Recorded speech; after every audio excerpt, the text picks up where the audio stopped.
Guys, and welcome to this new video tutorial. In this video I will show you how you could easily search by image in Google. To do that, just go to your Google Chrome or Firefox and type image.google.com and hit enter.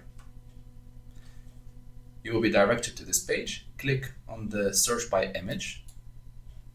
If you have a URL, an address of the picture, you can paste it and click search by image, or you can just easily click upload an image, choose file, look for the picture which you have from your holidays or from your phone and click open. After the upload, Google will launch automatically the research and it will give you all the available results.